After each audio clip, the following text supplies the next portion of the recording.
Hey there everyone, we're about to dive into a video segment from day one of our Horary Astrology certification program here at the Oraculos School of Astrology. If you've always wanted to dive into the magical and wonderful world of astrological divination via Horary Astrology, then tune into this video and the other videos in this series so that you can find out everything you need to know about stepping into the world of astrological divination. And if you are wanting to study to become a professional Horary astrologer, then you can still join us live before March 1st, 2026, or you can check out our website where you can purchase the recordings of this course.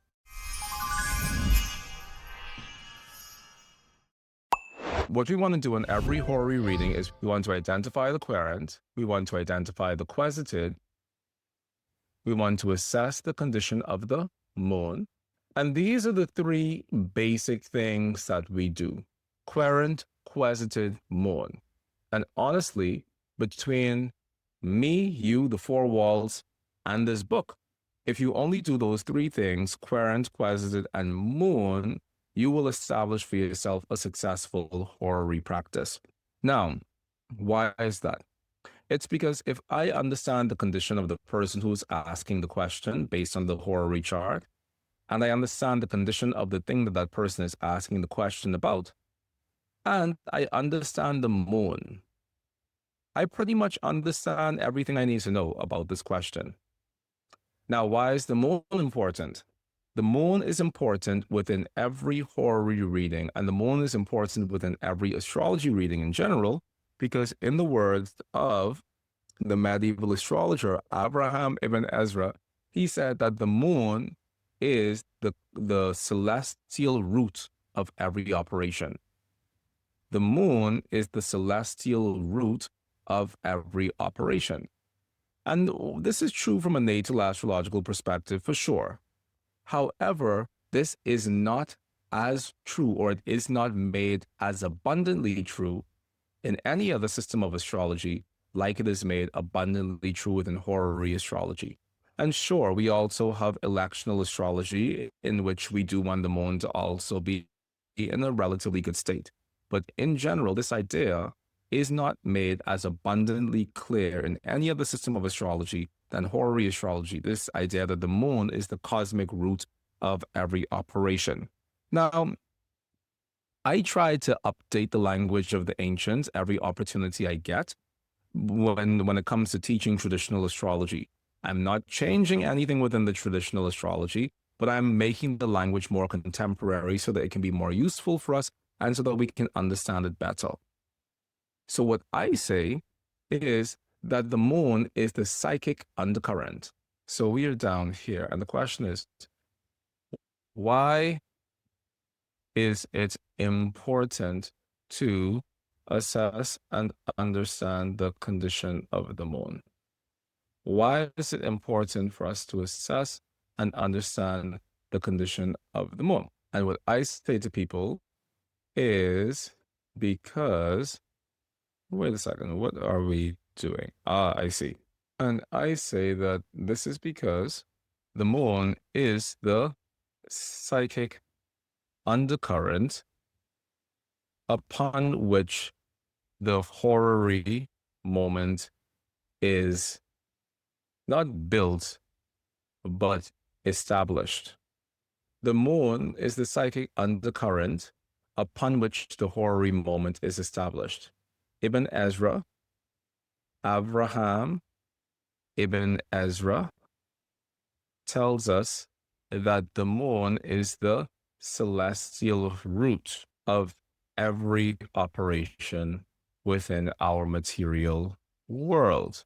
Within horary astrology, the moon often shows the hidden heart of the question, and she also shows the universe's ability to support that question, or the incompatibility of that question with universal law. So within horary astrology, the moon often shows the hidden heart of the question, And she also shows the universe's ability to support that question or the incompatibility of that question with universal law. Put simply, if the moon is screwed, your question is screwed, basically. And a part of that has to do with the limited time frame or the limited shelf life of most questions. Now, this doesn't apply to a life, a natal chart. For example, in a natal chart, well, let me take that back. In a natal chart, if the moon is screwed, it can oftentimes feel as if your life is screwed as well. This is a fact of life. However, once again, you have your whole life to figure that out. So things that would be extremely detrimental or problematic from a horary astrology perspective are not as detrimental or problematic from a natal astrology perspective. And the only difference between the two of them is time. Within a lifetime, I have time to work on the parts of my life and the parts of my chart that feel uncomfortable, untenable, unimaginable, undesirable, uninspirational, all the uns. Within your life, you have time to work on all of your uns. Whereas in a horary question, you really don't. It's kind of like, this is it. And horary carries that level of finality, that this is it, which a lot of people find incompatible with modern life. And if you find that to be incompatible with modern life, then you probably shouldn't be practicing divination, because the entire premise upon which divination is built is that if you go out of your way to cast a horary chart or pull a set of tarot cards or create an entire geomantic tableau, if you go out of your way to make all of these things happen, then, you have to accept the answer that you're given. It's not like you're asking your best friend for advice and you could say, oh, she was drunk that night when she was giving me that advice, so therefore that advice isn't valid. When we do divination, we are asking the gods for advice. We are asking the oldest parts of our universe to stop what they're doing, wherever they're doing it, and stoop to our level, essentially, to give us advice. So when we receive that advice, we really, there's a level of reverence that comes with any horary reading that is well done, or any tarot reading that is well done, because if you practice divination as it was intended to be practiced, you don't approach it flippantly. You approach it with a heart of reverence, and what you receive, you assume that chart or those cards or those whatever represent the actual voice that has come from the mouth of God. And so you don't flip more cards to get another answer, or you don't ask for a redo, or you don't go to 10 different astrologers, because you assume that whatever has crystallized in that moment as an answer for you is essentially the answer that you need to be given, or essentially the answer that you were going to be given. So that's that. Now let's come back over here. Now, what we've done above is outline the bones of a horary consultation. 90% of your horary work will be successful if you only do what was outlined above, what has been outlined above. Let's not over-exaggerate. 89% of your horary work will be successful if you only do what has been outlined above. Someone said this to me the other day, and well, not the other day, it was actually a couple of years ago, but a friend of mine who is an astrologer, because I clearly have no other friends, but a friend of mine who's an astrologer said that she believes that about 75% of the work that we do as astrologers can be done with a chart that hasn't been timed. So she believes, particularly within the context of medical astrology, this was the conversation we were having. She believes that 75% of the chart work that we do as medical astrologers can be done with an untimed birth chart, which for me is nuts, because, and not even because of anything, but it's just nuts because it is nuts for something. Because if we find ourselves in a position where we say that 75% of the work that we do as astrologers, particularly medical astrologers, can be done with an untimed birth chart, then we really open a can of worms that is impossible to close. Because if that's the case, then how do we justify that within a world where 360,000 babies are born a day? Every single day. Does that mean that that one untimed birth chart is going to be applicable to those 360,000 babies? It's kind of crazy, you know? And while I know this to be true at a certain level, this idea that there's a lot of the work that we do as medical astrologers that can be done with an untimed birth chart, it sets up a level of discomfort for me that I'm not willing to confront at this moment, because no one can explain that in a way that makes sense. Somebody the other day in class, Jackie, for example, you won't know the position of the moon. That's true, you won't know the position of the moon. But so much medical astrology can be done without knowing the position of the moon. You understand? For example, gallbladder issues is a Mars-Saturn problem. You see somebody with the Mars-Saturn combination within their chart, and you know that that is one of the indications of there possibly being some gallbladder problem. Because Mars-Saturn is corresponding with restriction of the gallbladder, trouble within the gallbladder, chronic illness, chronic issue, chronic disease of the gallbladder, all of these things. Mars-Saturn, you don't need the moon for that. Surely the aspects of the moon will support whatever the other piece is, but you don't need the moon for that. Yes, exactly. There is no way to identify who the ruler of the ascendant is, aka L1 or Lord 1. There is no way to identify the midheaven, but there's a world of astrology that can be done just by looking at the aspects, which is why I wrote my second book. Is it the second book?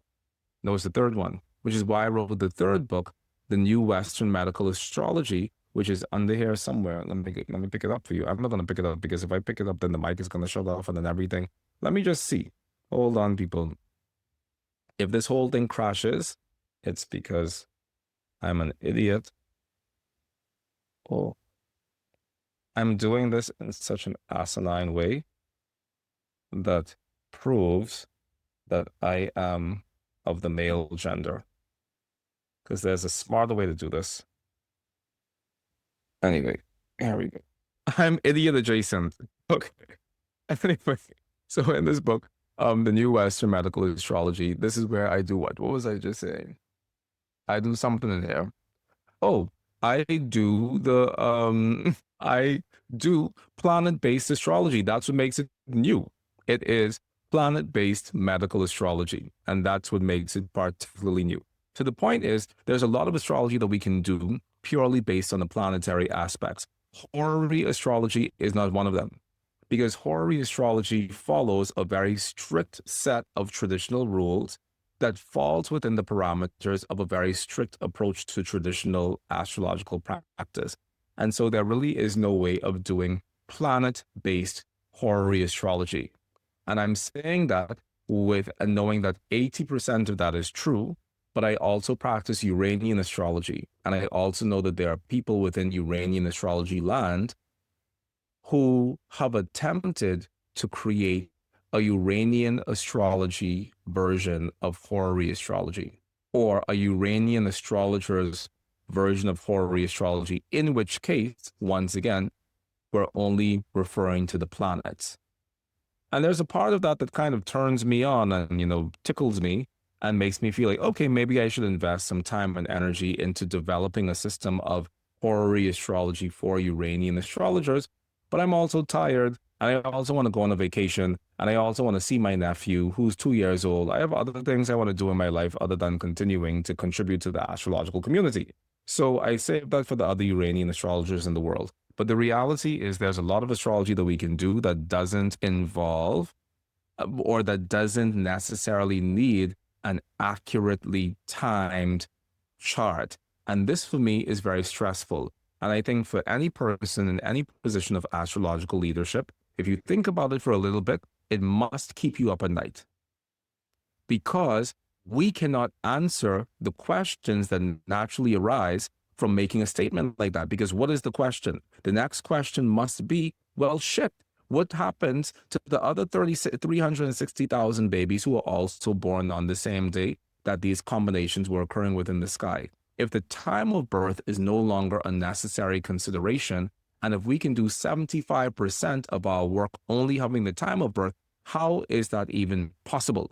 How does that even make sense in the grand scheme of things? Someone said the other day, reminded me, Mychal astrology is also a magical practice, which means that the people who come to you for that reading are the people who are supposed to come to you for that reading. And clearly the universe isn't going to send you 10 people who were born on May 4th, 1992, which is my birthday.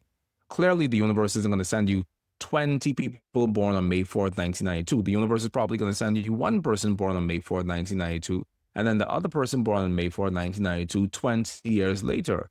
Sure, that makes sense.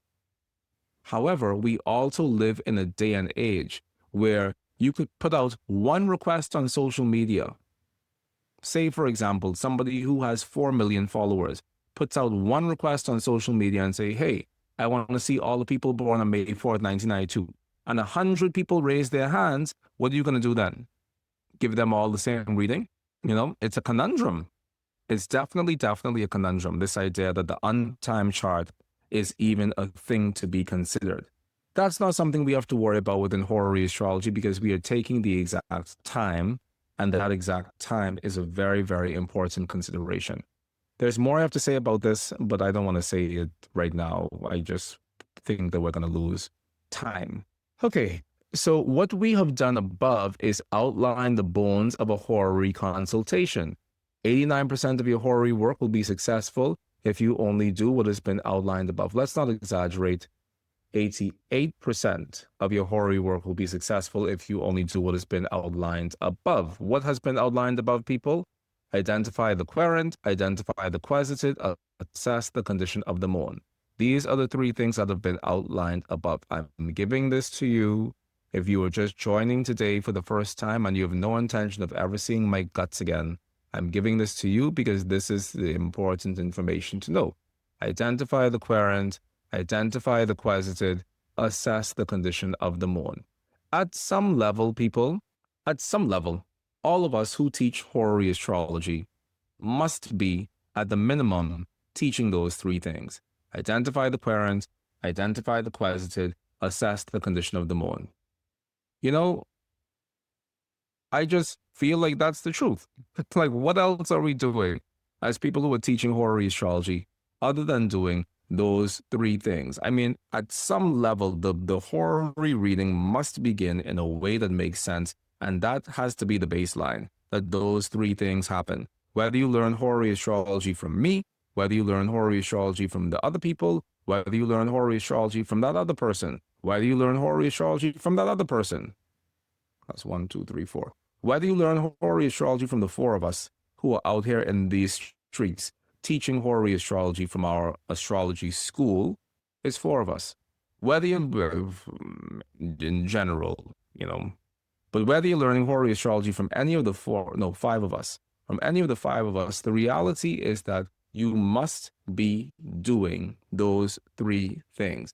And if any of the five of us tells you that one of those three parts isn't a part of your horary practice, and it isn't a part of every horary practice, you need to ask for an automatic refund on your money, because those three things have to occur. It is law. That is the basis of horary astrology. As old as horary astrology is, that is what's been going on for the last at least 1,000 years, and probably even longer.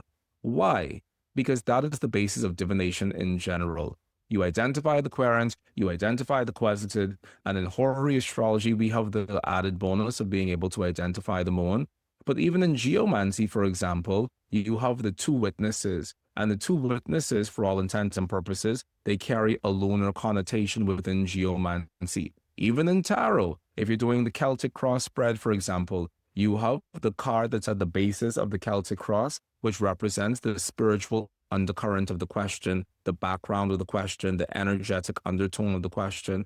So we've found ways to build in this lunar component within all systems of divination, and Horary Astrology explicitly builds it in by specifically assessing the moon. But all Horary Astrology has to do these three things. So help me God. That's just how it works. Now, what is the limitation of only doing these three things? Can anybody imagine? We've just spoken about one planet that represents the Querent, one planet that represents the Quesited, and one planet that represents the moon, each in their individualized silos. I didn't really know what the word silo meant until that show came on HBO. Is it HBO or is it Apple TV? I think it's Apple TV. Anyway, and then a year earlier, another astrologer used that word silo to me when I was describing the fact that I wanted to be a self-published author and I wanted to write this book myself and I didn't want to go through anybody. And that astrologer said, Mychal, don't be a silo. And I was like, what did you just call me? But what that person meant was, don't isolate yourself and do something on your own when you can do it in community. So what happens when we assess planets in their own individual silos? Does anybody know? Nobody knows. Exactly. We're isolating it. They're limited. They're limited and we're isolating it. We're isolating it. Eventually, we will move from the individual perspective to how we are known to know, oh, that's a deep one. Yeah. We're doing eliminators synthesis. Okay, Duke, we're doing eliminator synthesis. Yeah, we are isolating it. We don't get to see the, thank you. We do not get to see the conversation they are having with each other. And how do we see the conversations planets have with each other? Tell me. I hope my air is clean. But tell me, how do we see the aspects? Aspects. I'm sitting in a room of geniuses. I don't know if I ever told you all this story. I know I told Karen this story before, and Karen keeps laughing at me because of it. But when I was in the second grade, my second grade teacher, her name was Orencia Farrell, and she left such a mark on my life. And I will always love Miss Farrell because Miss Farrell is a part of why I am the sort of teacher I am today, because she represented a very old school style of Jamaican teaching, and I love it so much. And that's what I try to replicate at Oraculos. But I was having like a Bible exam, and I wrote, and at the top of my exam paper, I saw that she wrote the word genius. And I was like, oh my God, all day long, I was running around saying, oh, Miss Farrell called me a genius. She called me a genius. She called me a genius. And it took me about 5 business days to realize, to go back and look at that exam paper and realize she was actually correcting my spelling of the word Genesis. She didn't actually call me a genius. So I'm sitting in a room full of, and hopefully this is our Genesis together. But anyway, I've always relatively thought highly of myself. Let's move back on to this. So we're isolating the planets, and that's a big part of the problem because we are not seeing the conversations those planets are having with each other. And this is, quite frankly, the biggest problem we face in astrology within the 21st century. There is no problem, there is no demonic force as wildly effective within our astrology other than the issue of looking at planets in isolation. It is a virus, it is a pandemic, it is an epidemic, it is an everydemic.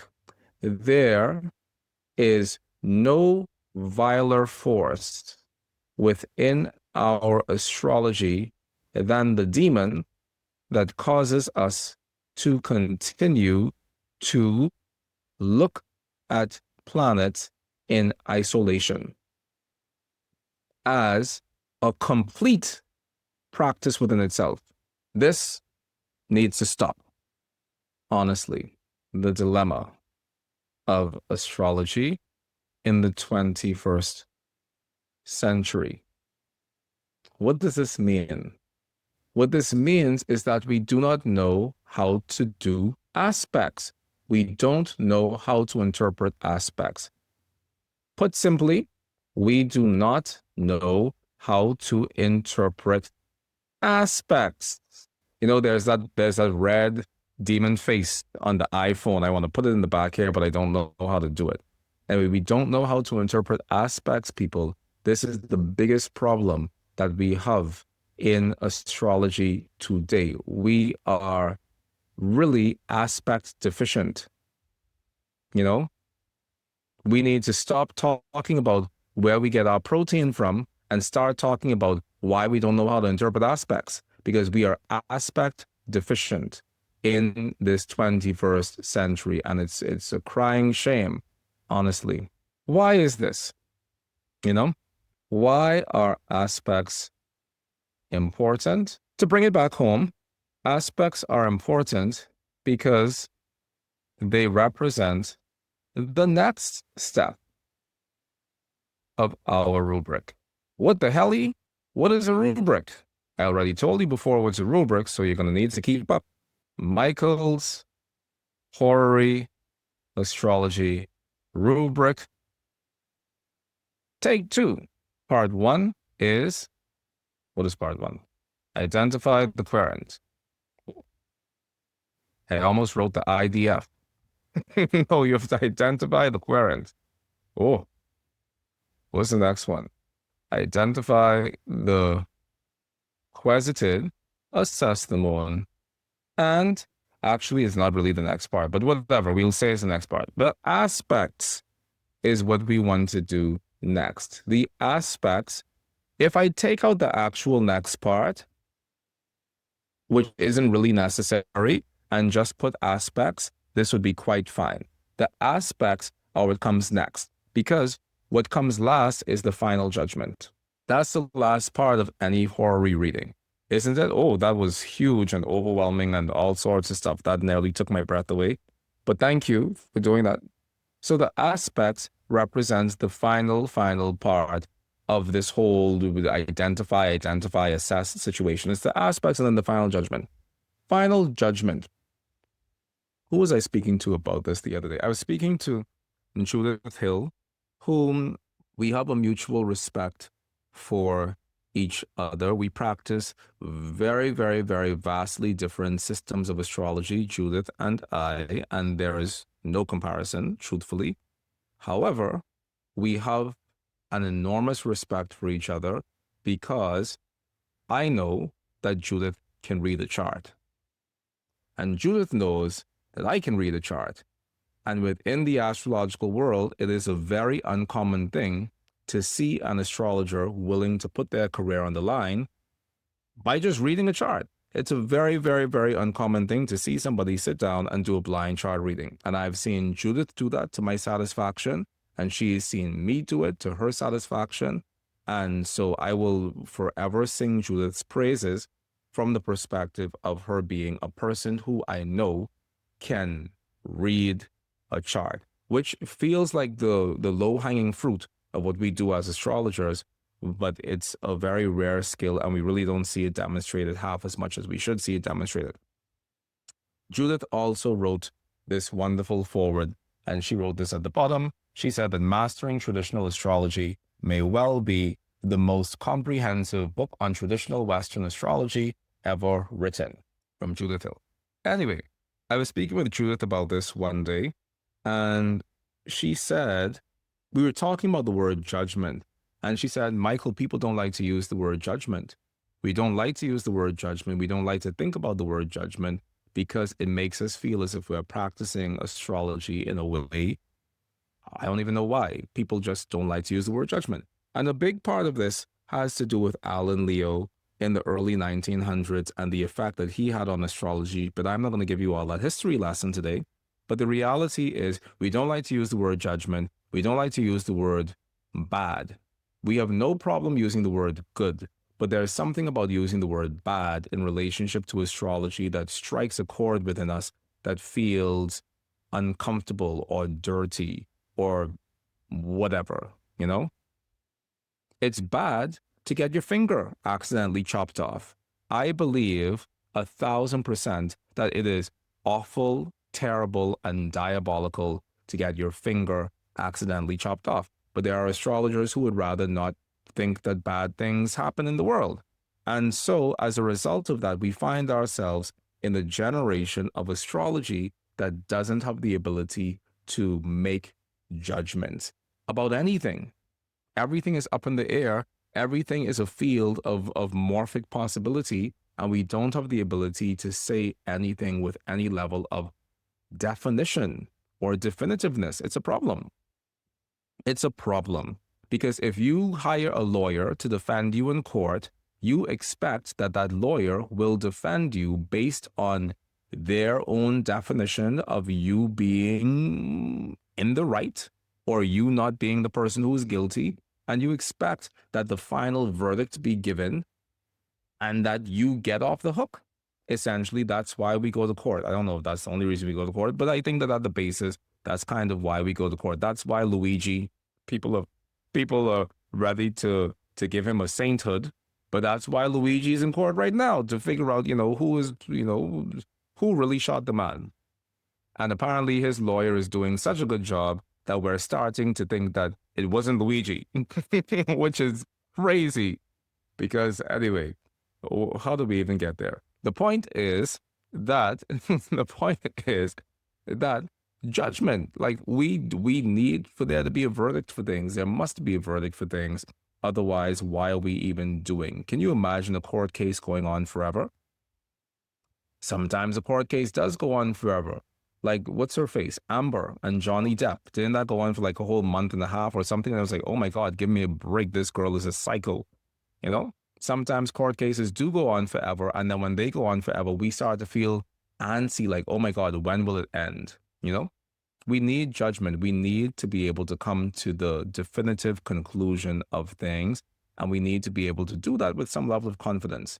As astrologers, your doctor needs to be able to come to a definitive conclusion about what's going on with you. You don't want for your doctor to tell you anything is possible and you just have to tap your heels together and say, I do believe in fairies 3 times, and then you'll be... No, you want for your doctor to come up with a solution for you, for what it is you're going through. Even if you go to your herbalist, you want for your herbalist to give you some sort of remedy for what it is you're going through. Even if that remedy is that you need to drink dolphin cuticles. Drink the dolphin cuticles because that means that it will give you a definite outcome within your life. We need to be able to do that. And so that's why the final judgment is necessary. But it's impossible to get to the final judgment until we do the aspects. The aspects is where the money actually happens in Horary Astrology.